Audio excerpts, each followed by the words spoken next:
Assalamu alaikum. My name is Nicole Queen and I converted to Islam 3 years ago. I grew up in close to Louisiana, the border of Texas and Louisiana, and when I was 8 years old I moved south of Dallas and grew up in a really small town there. Most people can't even find it on a map. We had about 48 kids in our graduating class, and so when we were growing up we went to a fundamental Baptist church. So I kind of am very thankful to them because they built a really strong foundation of religion inside of me, and since their religions are so close, Islam and Christianity, it was like home away from home, like to come to Islam.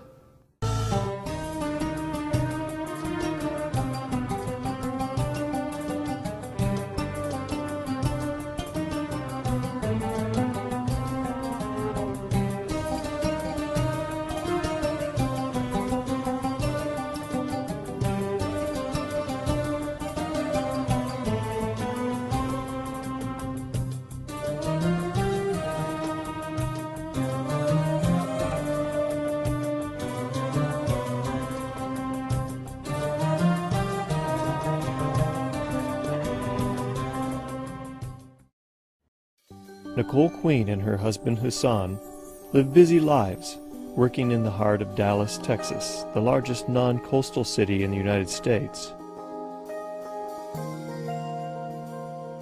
My parents, they weren't really as religious. They were more free thinkers. Like they believe in God and they love God and they're close with Him. But they're like typical American people where they don't really live their life for God. You wouldn't see it like in their daily routine, but my grandparents were definitely a lot more religious, and so we had a pretty strong foundation already instilled in us. I was a photographer here in Dallas, and most of the jobs that I got were at nightclubs because I was an event photographer. I was kind of like the paparazzi almost. We had to take all the pictures that showed up in the magazines that kind of told you who was in this party and who was in that party as far as celebrities or athletes or any famous people that were in town. You can imagine like it was a really crazy lifestyle. Constant having to be at a party. Everything you did was at nighttime. You usually slept most of the day. And really not a peaceful lifestyle at all.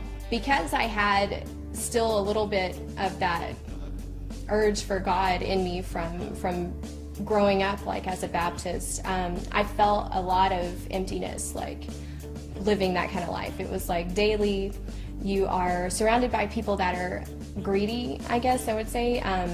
They are definitely kind of wound up in themselves, and I was always talking to my friends like, I want some peace, like I want to feel like I have a better purpose, that this isn't it. I'm just around a party all the time. Life's a big party. And I definitely didn't feel like life was a big party. So they would always tell me, you have an awesome life. People want to be like you. You get to go to things that people have never been to, and you get to be around all these producers and publishers and everything. But when you're around that all the time, it's kind of scary. You look at people and you think, nobody cares about anything. Nobody cares about anything important. They don't even really know what's going on outside of their little bubble that they live in. I used to kind of try to read my Bible. I would try to do a little soul searching and figure out like what is it that I'm looking for. And I would have nightmares at night, just where I'm just searching for something and it's like I can't find it and I'm always running towards something.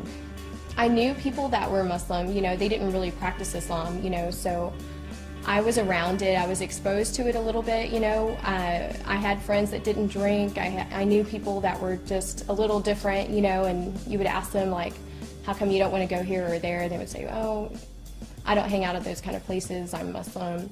And one night after a photo shoot, I was going to meet up with my friends, and I also met who's now my husband, Hassan, and he was kind of going through the same soul searching too.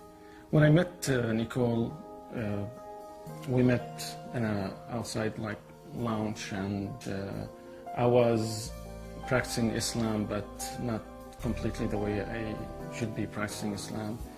And Nicole, she, when I met her also, she was looking for peace in her life. So by the time when we met, we were able to relate to many things together toward better ourselves, to be a better person.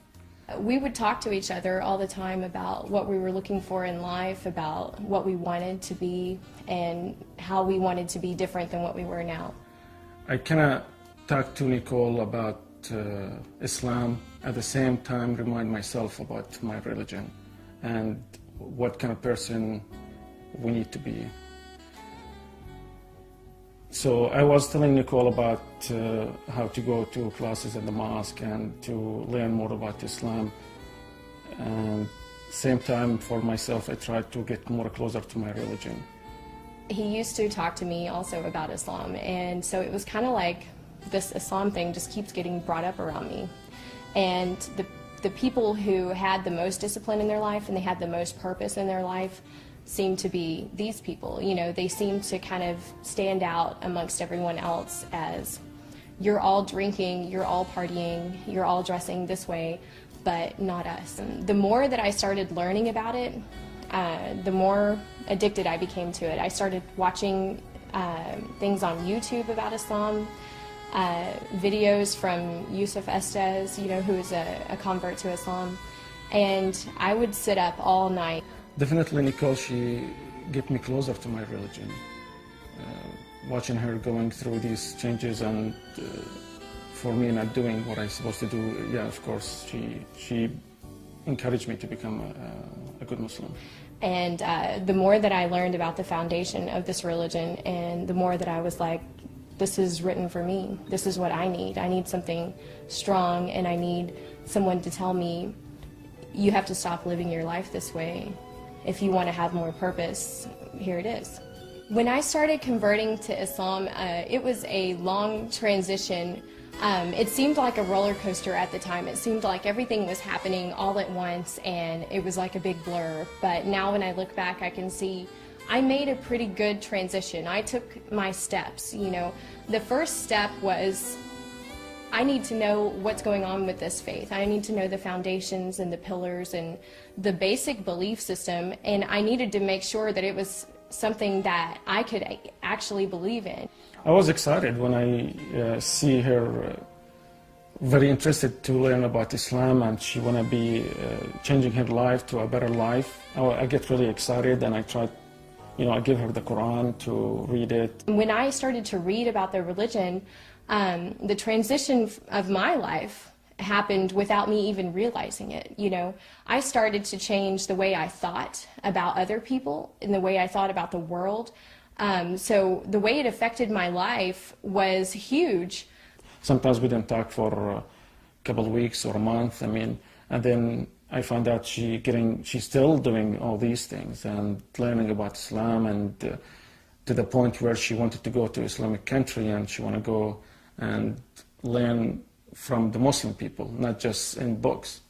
And I wanted to go and see what it's like in a Muslim country, really bad. I just had this urge to see what is it like to be around a bunch of Muslims, to be in a place where Muslim is the nation's religion. So I told her, of course, you can go to Jordan, and I made it just available for her to go there and spend a month with my family. He called his mom actually right away, and she said, please come. I mean, they were so happy to have me come and visit, and I went by myself, and I took a bunch of clothes that are typical for a hijabi girl to wear. And at the time, I thought of hijab as something that you have to earn, like you have to study Islam for a long period of time before you can wear the hijab. Like, that's what I thought. I thought, I'm never going to get to that point. It's going to take me a long time to ever be like those women, you know. I thought it was like a rite of passage. And so I went there with some scarves and some long skirts and hijab-style clothing because I thought, okay, it's a Muslim country and everyone's going to be dressed like this, so I don't want to, you know, insult anybody. And when I went there, I saw 40% of the country doesn't cover. They don't wear hijab.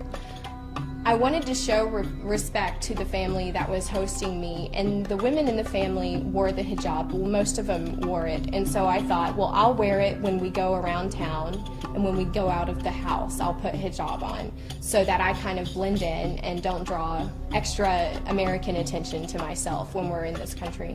And so I started wearing it while I was there, and I would just wear it every day, and I was there for a month, and it got to where I was excited to put it on, like, because it was new, and whenever I put it on, I got so many compliments. Like, so many people would say, mashallah, you look beautiful, you look nice in the hijab, it looks better than you do without it. And I would think, oh my gosh, I didn't look good all those years. So I would just keep wearing it every day. And when it was time to come back to Dallas, I was really nervous because I didn't think I'd be able to take it off. And I was like, what am I gonna do when I get home? I wanna keep wearing this, but I haven't told anybody because I didn't decide to wear it when I left to go to Jordan. And when she came back wearing the hijab, I was happy, but I didn't tell her that. So I came back and I told my friends and I told Hassan, I don't think I can take off this hijab. And they said, are you sure? I mean, it's a big step. What are you going to tell people? And I said, I don't know. I just can't take it off. And so I didn't. And I've worn it since then. I knew that a girl wearing hijab doesn't belong in a nightclub. And that's not respectful either to the other girls that wear hijab, because you're making a public display of your faith. So if I bring God with me into a nightclub, then I'm not showing him respect. So I knew, okay, you've really done it now. Now you're going to have to stop shooting inside nightclubs. You're going to have to change your career. And this is a business that I had built from nothing and was now very popular and was the top person to hire to shoot these events. So I was really worried about that. And I started turning down more and more jobs that people wanted to hire me for that were inside of a club or a bar. Of course, she changed the way she sees things, her clothes, her friends, her job. I went back to what I loved, and I said, I'm going to do what I was born to do, and I'm a photographer. I've been a photographer since school. I mean, this is what I've always done, and this is what I did when I was a kid. So I made a new portfolio. I just started from the ground up. I had done it before, so I was like, I can do this again.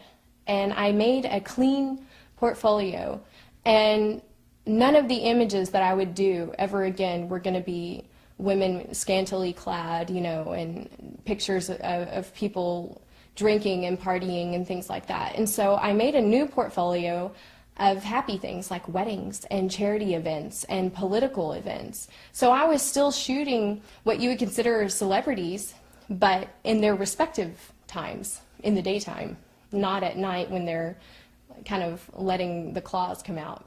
So I changed my business and it grew from there.